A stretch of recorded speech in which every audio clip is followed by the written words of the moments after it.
সত্যি কথা বলতে আমি তোমাকে অনেক পছন্দ করি, আর যদি বিয়ে করি তোমাকেই বিয়ে করব। আসলে অনেক গরিব একটা ছেলে আমি, ওরকম টাকা পয়সা আমার নাই। ও আচ্ছা, কতটা গরিব? দাঁড়াও তোমাকে দেখাচ্ছি।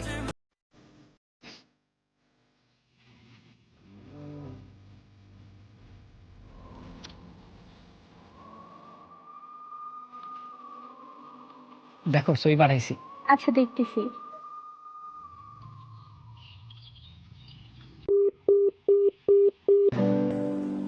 У камина в 6 утра разбит. আপনি যে নাম্বারটিতে কল করেছেন তিনি আপনার পদে লাথি মেরে ব্লক করে দিয়েছে।